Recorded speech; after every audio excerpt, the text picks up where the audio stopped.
Honestly, the women that I work with in my day-to-day work with late diagnosed ADHD women are terrified that they are too much, but also bored to death of shrinking themselves to fit in places where they just aren't appreciated. Hi, I'm Jenny. I support late diagnosed ADHD women to be authentically, unapologetically themselves. And I used to be the good girl teacher who absolutely burned myself out trying to do everything right and being everything to everybody and nothing to myself. If we were sitting down having a coffee and discussing this right now, this is what I would tell you. And if you've watched any of my content before, this will be familiar to you. You are not too much. You are the right size for a life that you haven't had yet. You've spent decades turning the volume down on yourself, masking, editing, being low maintenance so nobody can call you dramatic. You learned to laugh things off, to keep the peace, to swallow every, this is actually hurting me.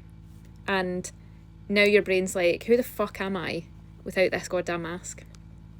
Here's the thing, that too much that they complained about is your intensity, it's your deep focus, it's your sense of justice, it's the deep way that you feel things, it's the way that you love people, the way that you notice every tiny detail in a room, the way that you care so hard it is exhausting. None of that is a problem. The problem is that you've had to do it in places that didn't know how to hold you and hold it at the same time. When I was still teaching, I'd stay late. When I was in my last full-time job, I was getting there at like 7:15 in the morning, leaving at 6 o'clock at night, wild.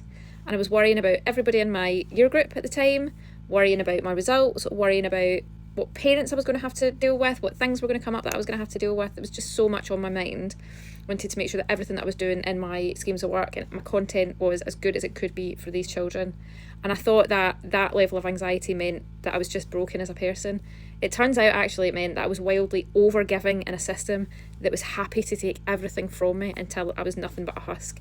You don't need to be less. You need environments, relationships and routines that deserve the full you and that can handle it at the same time. So here is a wee tiny experiment for the week. Pick one situation where you usually shrink and ask, if I believe that I wasn't too much, what would I say or not say here? How would I behave? Then try the smallest version of that. If you want to know more about this and how you can up-level your life as a late diagnosed ADHD, hit that follow and subscribe button and check out all the freebies in my link.